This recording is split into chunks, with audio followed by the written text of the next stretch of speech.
আসসালামু আলাইকুম। আমার মাথা গরম ওস্তাদারা, শোকে ঘুম নিয়ে গাড়ি চালাইলে যে কয়েকটা জিনিস মনে রাখবেন।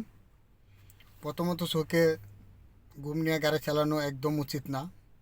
যতটুকু পারেন সময় পাইলে একটু ঘুমায় নেবেন। আর ঘুম কম হলে দুর্ঘটনা হওয়ার সম্ভাবনা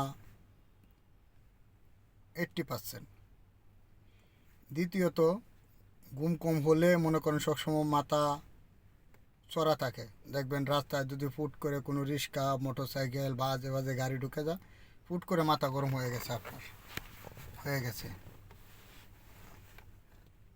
তো সবসময় মাথা ঠান্ডা রাখার চেষ্টা করবেন। আর ঘুমটা হচ্ছে একটা ড্রাইভারের গুরুত্বপূর্ণ একটা জিনিস। সপ্তাহে একদিন যদি সময় না পান, সময় যেভাবে হোক মালিকের কাছ থেকে ছায়া নেবেন। একটা দিন ঘুমের প্রয়োজন আছে, কারণ আপনি যখন একটা দুর্ঘটনা ঘটবে তখন দেখবেন আপনার মালিক আপনাকে ছেড়ে দেবে না। যে কোনো একটা জিনিস দিয়েই আপনাকে বা আপনার উপরে খেসারত এটা দিতে হবে। তো তখন সেই আপনি ওইটা বলতে পারবেন না আমার ঘুম কম হয়েছে বা কম হয়েছে।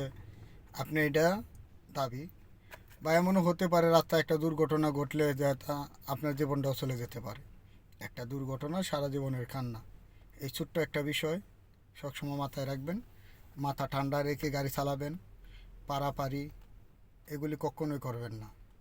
যত মাথা ঠান্ডা রেখে গাড়ি চালাবেন ততই আপনি সেফলি ড্রাইভ করতে পারবেন, নিরাপদে পৌঁছাতে পারবেন। আসসালামু আলাইকুম।